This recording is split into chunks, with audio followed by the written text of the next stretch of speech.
नमस्कार, मैं हूं संजय शर्मा। आप देख रहे हैं 4 PM न्यूज नेटवर्क। एक हफ्ते बाद लौटा हिंदुस्तान दुबई और अबू धाबी के बाद। और जैसे ही मैं फ्लाइट से उतरा और मैंने फोन पे देखा, मैसेज देखे, कुछ संदेशे देखे, मेरा सिर शर्म से झुक गया। प्रधानमंत्री का इतना ओछा भाषण मैंने शायद पहले कब सुना हो, मुझे याद नहीं। प्रधानमंत्री कई बार इस तरह से गिरते हैं, लेकिन अब तो कुछ उन्होंने ज्यादा ही हद कर दी। आपकी बहू बेटियों को उठा के ले जाएंगे, आपकी बहू बेटियों से ही व्यवहार करेंगे। प्रधानमंत्री जी मुजरा मंगलसूत्र से होते होते बेटियों तक आ गए। प्रधानमंत्री जी ने सोचा नहीं कि 75 साल के हो गए हैं वो, 1.5-2 साल उनकी और राजनीति की जिंदगी बची है। किस स्तर पर देश के लोगों को ले जा रहे हैं। 140 करोड़ लोगों का मुल्क है, पूरी दुनिया हंस रही है। इस मुल्क का प्रधानमंत्री इतनी ऊंची, इतनी हल्की, इतनी सस्ती बातें कर रहा है, जिसको हम सड़क पे चलने वाले लोगों के लिए टपोरी भाषा बोलते हैं। जो बड़ा शर्म आ रही है ये कहते हुए। मैं इन शब्दों को नहीं कहना चाहता था, मैं देश के प्रधानमंत्री की इज्जत करता हूं, लेकिन प्रधानमंत्री ये टपोरी भाषा, बेटियों को लेकर ये भाषा, लोग सोशल मीडिया पर लिख रहे हैं आपकी बेटी नहीं है। हाँ, आपकी बेटी होती तो आप जानते हैं कि बेटी के लिए कैसे शब्दों का इस्तेमाल किया जाता है। क्या जब वो आप पार्लियामेंट का उद्घाटन कर रहे थे और जो खिलाड़ी बेटियां सड़क पे घसीटी जा रही थी, वो देश की बेटियां नहीं थी? देश में तमाम राज्यों से भारतीय जनता पार्टी के नेताओं की खबरें आती हैं लड़कियों से बलात्कार की। क्या वो देश की बेटियां नहीं है? चुनाव जीतने के लिए आप किसी भी नफरत की भाषा पे चले जाएंगे? चुनाव जीतने के लिए क्या इस मुल्क को मजहब के आधार पर टुकड़े टुकड़े में करने की कोशिश करेंगे? धिक्कार है ऐसी सोच पर। धिक्कार है प्रधानमंत्री जी आपको ऐसी, और आपके असम के मुख्यमंत्री की ऐसी भाषा पर। तनिक शर्म करिए, सोचिए ये देश कहां ले जा रहे हैं आप। मैं दर्शकों सुनवाता हूं कुछ पाठ प्रधानमंत्री के इस घटिया भाषण का। इतिहास के पन्नों में लिखा जाएगा कि ये गौरवशाली देश, जो नेहरू से लेकर अटल बिहारी वाजपेयी तक, इंदिरा गांधी से लेकर तमाम प्रधानमंत्रियों के गौरवशाली इतिहास तक अपने आप में संजोए रखा है, उस देश का प्रधानमंत्री चुनाव जीतने के लिए इतनी ऊंची और इतनी हल्की भाषा का भी इस्तेमाल कर सकता है।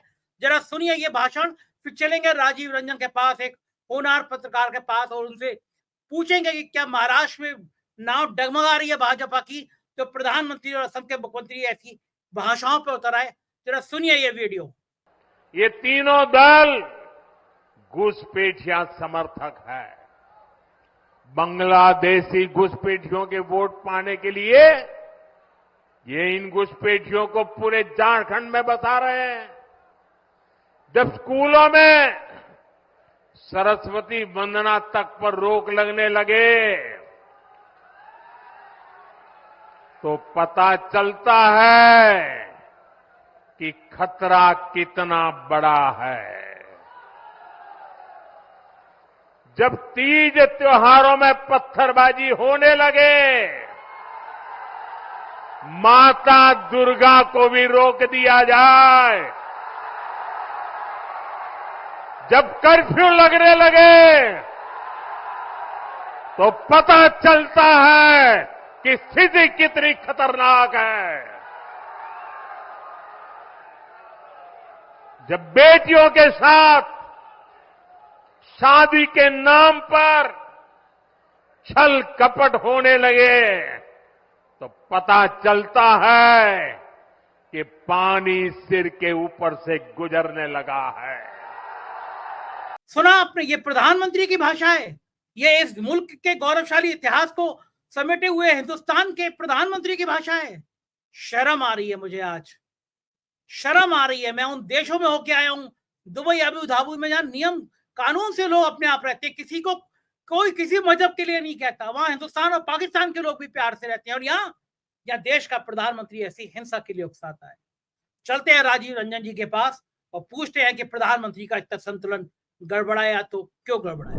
4 PM न्यूज नेटवर्क में स्वागत है राजीव रंजन जी आपका। मुझको यकीन है कि प्रधानमंत्री का भाषण आपने सुन लिया होगा आज, और मैं दिल से, मेरे को बहुत दुख हुआ। प्रधानमंत्री इतने हल्के स्तर पर उतर आएंगे, इतनी ओछे स्तर पर उतर आएंगे, मैंने सोचा नहीं था। 140 करोड़ देश का प्रतिनिधित्व करते हैं, पूरी दुनिया सुनती है। आज तक जवाहरलाल नेहरू से लेकर इंदिरा गांधी तक, अटल बिहारी वाजपेयी से लेकर बाकी गुजराल तक, किसी प्रधानमंत्री ने इतनी ओछी बातें नहीं करी जितनी आज मोदी जी ने अपने भाषण में बातें करी। तुम्हारी बेटी को ले उठा के ले जाएंगे, मंगलसूत्र छीन लेंगे, भैंस खोल के ले जाएंगे। प्रधानमंत्री को हो क्या गया है? ये 2 ढाई साल की राजनीति और बची है प्रधानमंत्री की। देश का नाम क्यों आखिर डुबोनों में लगे हुए हैं? क्या इतनी ओछी बात? असम का मुख्यमंत्री जहर उगल रहा था तो मैंने मान लिया कि मानसिक रूप से बीमार है ये मुख्यमंत्री, इसको केवल असम में भी हिंसा भड़कानी है, लेकिन देश का प्रधानमंत्री है नरेंद्र मोदी। इस हद तक गिर के भाषण देना, ये देश कहां कहां किस गर्त में पहुंचाने वाले हैं? राजीव भाई, क्या लगता है आप? देखिए संजय जी, आपने बहुत ही अच्छा सवाल उठाया है। समझने वाली इसके अंदर में ये बात है कि भारतीय जनता पार्टी के जो मेन जो चिंतन का जो आधार रहा है जब से ये पार्टी बनी है, वो ये है कि अल्पसंख्यकों का डर दिखा के बहुसंख्यक को एकजुट करो और बहुसंख्यकों को वोटों को जो है वो परिवर्तित करो चुनाव में अपने पक्ष में। और इसी को आधार बनाकर भारतीय जनता पार्टी तमाम तरीके के विधानसभाओं में इलेक्शन लड़ी है, लोकसभा में इलेक्शन लड़ी है, और यही उनकी राजनीति का केंद्र है।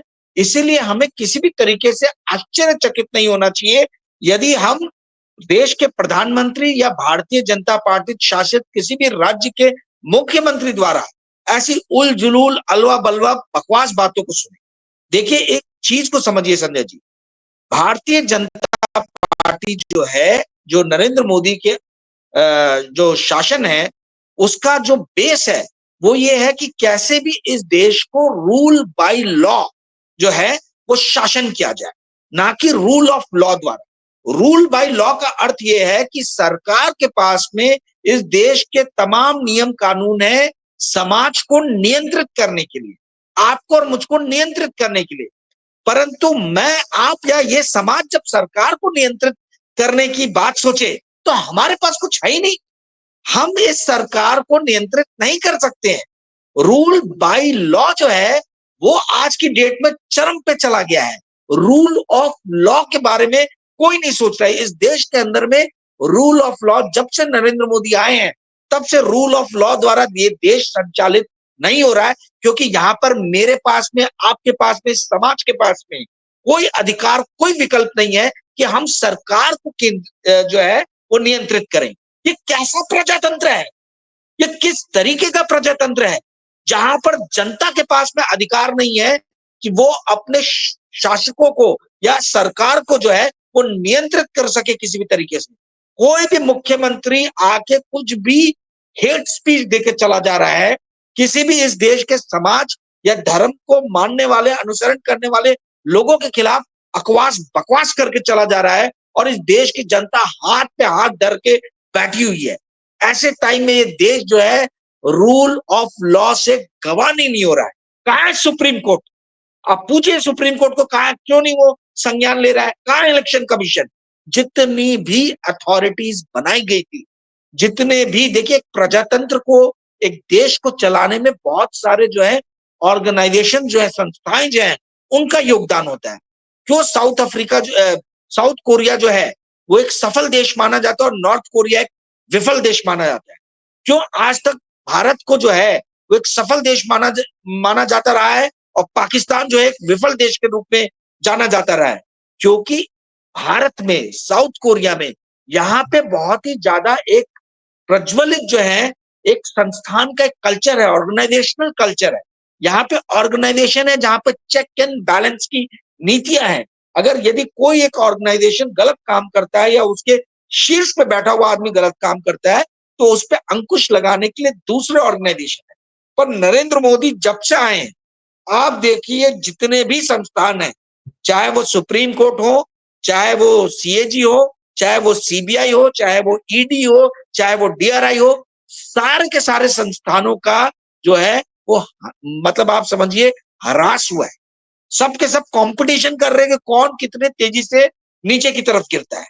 तो जब इस तरीके का शासनकाल होता है जहां पे ऑर्गेनाइजेशन जो है वो अंदर से खोखले हो चुके हैं, वैसे ही समय में इस देश के शक्तिशाली लोग कुछ भी करके जो है वो निकल जाते हैं, बच जाते हैं। देश अंदर से खोखला होता जा रहा है। बनाना रिपब्लिक इसी को बोलते हैं, जहां सत्ता में बैठे हुए लोग जो है वो अपनी मर्जी से करोड़ों अरबों जनता को चला रहे हैं, या इनके शब्दों में कह लीजिए जो ये आपस में बैठ के जो बेडरूम में, ड्राइंग रूम में बात करते हैं कि हम तो इस देश के लोगों को चरा रहे हैं, जैसे जानवरों को चराया जाता है, उस तरीके से ये आपको और मेरे को हाँक रहे हैं। और हम लोग आंख बंद करके जो है वो विवश होके ये जिस दिशा में ले जा रहे हैं, हम लोग उस दिशा में जा रहे हैं। एक बात को समझ लीजिए, जब तक इस देश की जनता जागरूक नहीं होगी, जब तक इस देश के संस्थान जो है वो फिर से पुनर्जीवित होकर चेक एंड बैलेंस की नीति को फॉलो नहीं करते हैं, तब तक आप समझिए कि मुख्यमंत्री, प्रधानमंत्री, गृह मंत्री, जितने भी तमाम तरीके के मंत्री संतरी लोग हैं, ये आएंगे, कुछ भी बकवास करेंगे, देश में हेट स्पीच देंगे और इस देश का माहौल खराब करने की कोशिश करेंगे। यदि हमको इस पे नियंत्रण करना है तो जनता को सड़क पे आना पड़ेगा, संस्थानों को पुनर्जीवित होना पड़ेगा, और ये जो रीढ़ विहीन जो इन संस्थानों के जो अध्यक्ष, जो हेड पे बैठे हुए लोग हैं, चाहे वो सीबीआई हो, चाहे ईडी हो, चाहे डीआरआई हो, चाहे सुप्रीम कोर्ट हो, हाई कोर्ट हो, इनको खड़े होकर बोलना पड़ेगा कि एनएफ इज एनएफ। अब हम और बर्दाश्त नहीं करेंगे। ये देश जो है वो संविधान के हिसाब से चलेगा, आपके मन मर्जी के मुताबिक नहीं चलेगा। जी संजय जी। राजीव जी, इनको ये नहीं लगता कि हर आदमी सोचता है कि मैं जब नहीं रहूंगा तो लोग मुझे कैसे याद करेंगे? आदमी कहता भी है, आम भाषा में कहता है कि आदमी की पहचान उसके ना रहने पे होती है, कि लोग उसके बारे में अच्छा बोलेंगे, बुरा बोलेंगे। प्रधानमंत्री जी 75वें साल में चल रहे हैं, ज्यादा से ज्यादा 2-3 साल और सक्रिय राजनीति है, उनको भी रिटायर होना पड़ेगा। उसके बाद में जो उनका लोग याद करेंगे कि एक प्रधानमंत्री ऐसा था जो चुनाव जीतने के लिए इतनी ओछी बात करता था, एक प्रधानमंत्री ऐसा था जो देश में हिंसा फैलाने का आह्वान करता था, जो निम्न स्तर की बात करता था। क्या प्रधानमंत्री को नहीं लगता होगा कि लोग मेरे बारे में ऐसा सोचेंगे? कहाँ आप दुनिया के बहुत बड़े नेता बनने चले थे कि हम विश्व गुरु बन जाएंगे, दुनिया हमारा सम्मान करेगी, और इतनी ओछी बात, एक समुदाय विशेष के लोगों को इतनी भड़काने वाली बात। क्या इनके अंदर कभी खुद से जब सोते होंगे रात को, तो क्या गिलानी नहीं होती होगी मैं देश के लोगों को के बीच में परिवार का मुखिया है, वो कैसी हिंसा फैलाना चाह रहे हैं, क्या मानसिक स्तर पे ले जाना चाह रहे हैं? कभी खुद में ख्याल नहीं आता होगा राजीव भाई इनको? देखिए, ग्लानी उसको होती है जिसका कैरेक्टर होता है, जिसका कोई कैरेक्टर ही नहीं है उसको क्या ग्लानी होगी? भाई, आपके अंदर यदि कैरेक्टर रहेगा तो आपके अंदर फ्लॉ ढूंढा जाएगा। आपके अंदर तो कोई कैरेक्टर ही नहीं है। जीवन में आपने कभी भी जो है जिम्मेदारी निभाई नहीं है। परिवार की जिम्मेदारी है या परिवार की जिम्मेदारी छोड़ के भाग गए। आपके ऊपर में जब इस राज्य को जब चल रहा था, उसको संभालने की बारी आई, आपने आंख मूंद लिए, नीरो बन गए आप। ठीक है, उसके बाद में जब देश में चाइना घुसा चला आ रहा है, तब आप झूठ पे झूठ बोले जा रहे हैं। तो जिम्मेदारियां देखिए, जिसका कैरेक्टर होता है उस कैरेक्टर वाले आदमी के अंदर हम फ्लॉ ढूंढते हैं। जब आपका कोई कैरेक्टर ही नहीं है और आपका एकमेव उद्देश्य है कि भाई वो क्या एक था हिंदी में एक कि घीतम घी पियम, और मतलब अपना ये शासन जो है वो चलता रहे, है ना, मतलब घी पी के भी उधारी में जिंदगी चलती रहे, उसी मैंने तरीके से। मैंने राजीव भाई, मैंने फिलॉसफी मेरा विषय रहा है। फिलॉसफी में है चारवाक दर्शन है वो। हाँ, चार बाग दर्शन। चारवाक का जी। दर्शन का सिद्धांत ये है कि जितना कर्जा ले लेके घी पी सकते हो उतना पियो, हाँ, जीवन का भरोसा नहीं है। तो खूब उनका ये कि कर्जा लो, मस्त रहो। वही हालत है कि आजादी के बाद से 2014 तक जितना कर्जा लिया गया होगा भारत ने, उससे कई गुना भाई साहब ने 10 सालों में ले लिया, कि अब तो एग्जैक्टली। कर्जा ले लेके मैं घी पी वही रहे हैं। हाँ, वही बता रहा हूँ कि भाई आपका कैरेक्टर ही नहीं है। आपका सिर्फ एक एम है कि मुझे बस शासन पे बैठे रहना। ये वो व्यक्ति है का एम है जो ये बोल के आया था कि हमारा क्या है जी, एक झोला लेके आया हूं, झोला लेके चला जाऊंगा। लोगों को आप समझ में आ रहा है कि झोला कितना भारी है जो इनको उठने नहीं दे रहा। आप इस बात को समझिए, आपने सही बोला, 1947 से लेके 2014 तक इस देश के ऊपर में जो कर्जा था वो था 55 लाख करोड़ का, और लास्ट फाइनेंशियल ईयर की एंडिंग में जो इस देश पे कर्जा हुआ वो 55 लाख करोड़ से बढ़ के 205 लाख करोड़ चला गया। आप ये समझिए 3 गुना लगभग 3 गुना कर्जा 10 साल के अंदर में 3 टाइम्स हुआ है। 55 लाख करोड़ से 3 टाइम्स से ज्यादा हुआ है। 55 लाख करोड़ से जो है ये बढ़ के 205 लाख करोड़ में पहुंच गया है।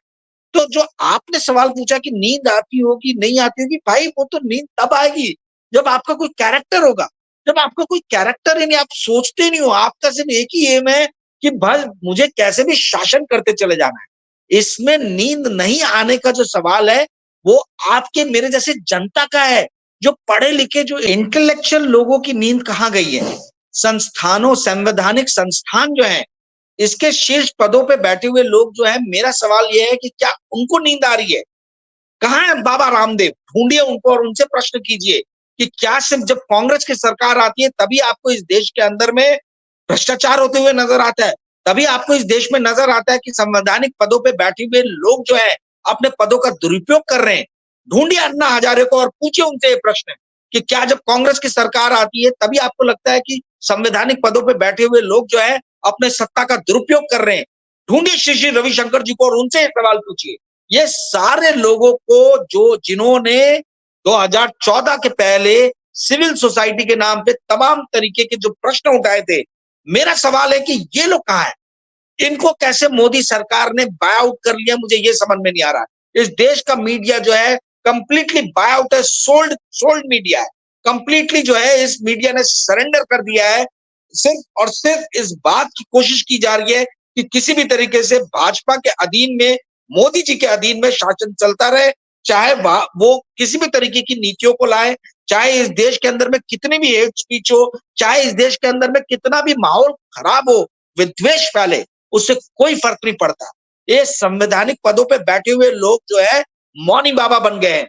बाबा रामदेव मौनी बाबा बन गए, अन्ना हजारे मौनी बाबा बन गए, श्री श्री रविशंकर मौनी मौनी बाबा बन गए। इन सारे लोगों को और इस देश की मीडिया जो है, जो कंप्लीटली सोल्ड आउट मीडिया है, इनसे सवाल पूछना चाहिए कि जब इस तरीके की घटनाएं इस देश में हो रही हैं तो वो कैसे आंखों पे पर्दा डाल के बंधी हुई हैं।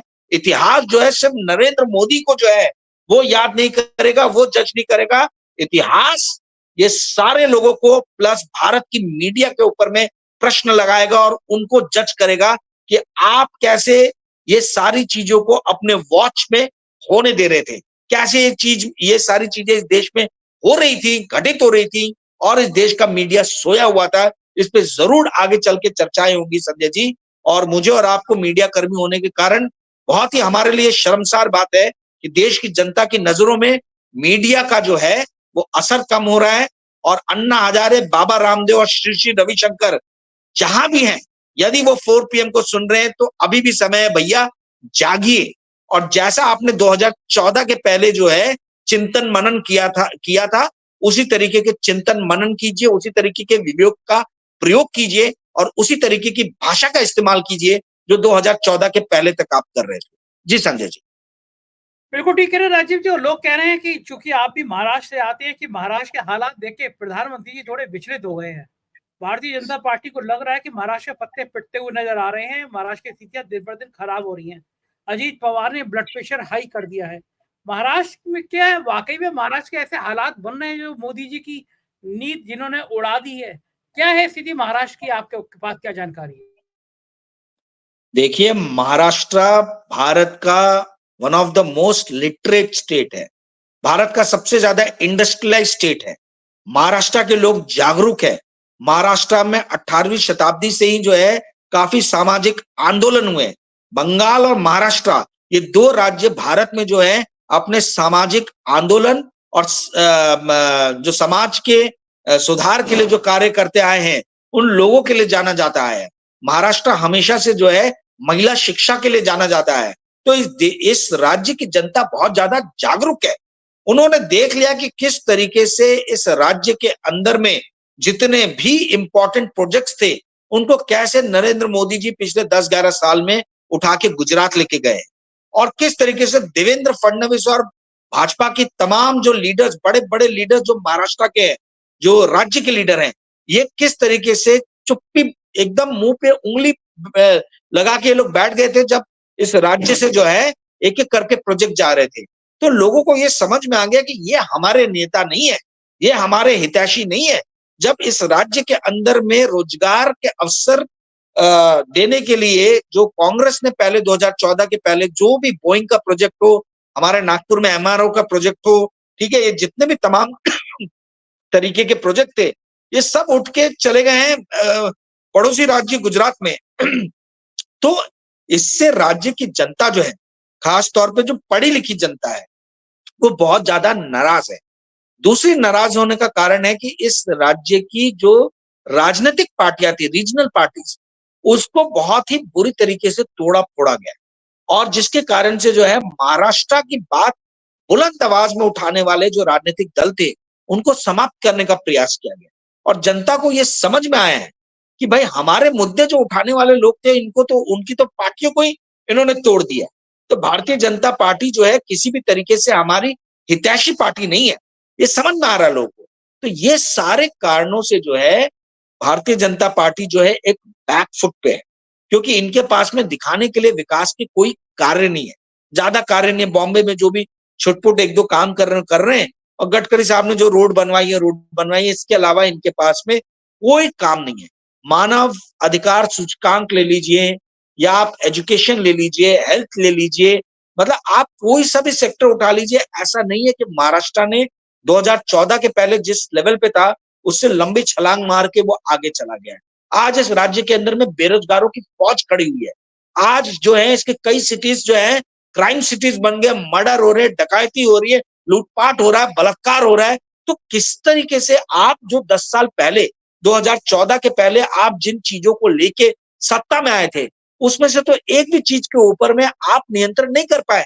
बाबा सिद्दीकी की हमने देखा किस तरीके से मुंबई के बीचों बीच बांद्रा में है, वो भी दिवाली के, मतलब आप सोचिए जिस दिन रावण दहन हो रहा है उस दिन बाबा सिद्दीकी को मार दिया गया, जो कि एमएलए रहे हैं, एक बार नहीं 3 बार के एमएलए रहे हैं। तो ये चीज शो करता है कि महाराष्ट्र में लॉ एंड ऑर्डर भी नीचे जा रहा है, महाराष्ट्र के अंदर में मानवाधिकार सूचकांक भी कोई बहुत ज्यादा बड़े नहीं है और अलग अलग जो पैरामीटर्स रहते हैं, एजुकेशन हो गया, हेल्थ हो गया, एम्प्लॉयमेंट हो गया, इसमें कहीं भी किसी भी तरीके का जो है बहुत ज्यादा डेवलपमेंट हुआ है ऐसा नजर नहीं आ रहा। तो भारतीय जनता पार्टी को वापस से चुन के लाना क्यों, इसके कोई कारण मुझे नजर नहीं आ रहे हैं। एंटी इनकम्बेंसी बहुत ज्यादा है, ठीक है, और 10 साल इनको अवसर देने के बाद में अब इस राज्य की पढ़ी लिखी जनता जो है वो सोच रही है कि सत्ता परिवर्तन होना चाहिए। इसी का कारण है कि जो लोग पढ़े लिखे नहीं है, जिनका एक्सपोजर कम है, इनको जो है ये अपनी तरफ अट्रैक्ट करने की कोशिश कर रहे हैं। तो ये मजदूरों के लिए जो है औजार फ्री में बांट रहे हैं, ये किचन के बर्तन जो है उसके वाटअप प्रोग्राम्स कर रहे हैं, किचन के बर्तन बांटे जा रहे हैं स्लम्स में रहने वाली औरतों के लिए, पूरे राज्य की औरतों के लिए लाडली बहन योजना आ गया है, 1,500 रुपए उनको दिए जा रहे हैं। तो ये जो ब्राइब दिया जा रहा है, ये वोट खरीदने के लिए जो ब्राइब का इस्तेमाल हो रहा है, यही एकमेव सहारा है जो वापस से महाराष्ट्र में भारतीय जनता पार्टी या महायुति को वापस ला सकता है। अब देखना हमें यह है कि क्या महाराष्ट्र की जनता स्वाभिमान के ऊपर पैसे को रखती है, क्या वो अपने स्वाभिमान के साथ में किसी भी तरीके का समझौता करने के लिए तैयार है। 1,500 रुपए के जो टुकड़े इनके मुंह पे फेंके जा रहे हैं, 1,500 के टुकड़े जो है ये इनके मुंह पे क्या इस तरीके से मारे जा रहे हैं कि ये जो रोने वाला चेहरा है ये मुस्कुराने वाले चेहरे में परिवर्तित हो जा रहा है। ये हमको देखना है कि 20 तारीख को किस तरीके से जो है जनता अपने स्वाभिमान को प्राथमिकता देती है कि वो ये 1,500 रुपए जो प्रतिमा का जो टुकड़ा बांटा जा रहा है उसको प्राथमिकता देंगे। जी संजय जी। तो ठीक बात है, ये बड़ी सबकी निगाह लगी रहेगी कि क्या होगा इस चुनाव में। बहुत बहुत शुक्रिया राजीव जी, आपने हमें इतना समय दिया, बातचीत की, आभार। सुना आपने, मेरी तरह राजीव रंजन का भी मानना है कि महाराष्ट्र में स्थितियां खराब होती जा रही हैं, शायद भारतीय जनता पार्टी और प्रधानमंत्री का संतुलन गड़बड़ा गया। देश के लोगों, ये आपकी जिम्मेदारी है कि आप प्यार से रहे, भाईचारा से रहे। ये नेता केवल आपको बेवकूफ बनाते हैं, आपका इस्तेमाल करते हैं वोट के लिए, बाद में कुछ नहीं करते। इसलिए कभी भी धर्म मजहब के चक्कर में मत पड़िए, विकास को प्राथमिकता दीजिए। मुझे जरूर बताइएगा आपको ये बातचीत कैसी लगी। शुक्रिया, थैंक यू।